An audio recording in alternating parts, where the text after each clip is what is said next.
আসসালামু আলাইকুম ওয়া রাহমাতুল্লাহি ওয়া বারাকাতুহু। ইন্নাল হামদালিল্লাহি ওয়াহদা ওয়াসসালাতু ওয়াসসালামু আলা মান লা নাবিয়্যা বা'দা আম্মা বা'দ। সম্মানিত উপস্থিতি, চমৎকার গুরুত্বপূর্ণ একটা বিষয়ে কথা বলবো।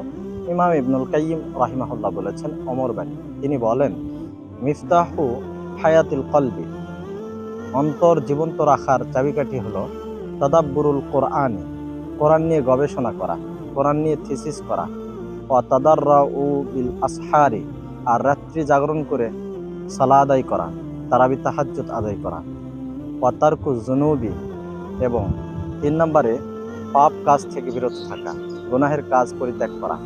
সম্মানিত উপস্থিতি, আমাদের শরীরটা যেমন খাবার খায়, অসুস্থ হয়, সুস্থ থাকে, জীবন্ত থাকে, মৃত্যুবরণ করে, ঠিক তদ্রূপ ভিতরে থাকা আত্মা, অন্তর, কল্ব, সেটাও সুস্থ হয়, অসুস্থ হয়, খাবার খায়, খাদ্য গ্রহণ করে।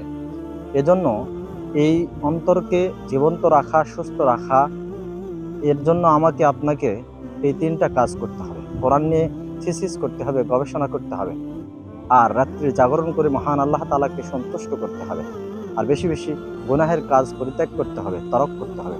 আসুন আমরা আমাদের অন্তরকে জীবন্ত রাখার চাবিকাঠিটা হাসিল করি। আল্লাহ তাআলা আমাদেরকে তৌফিক দান করুক। আমিন। ওয়া আখিরু দাওয়ানা আনিল হামদুলিল্লাহি রাব্বিল আলামিন।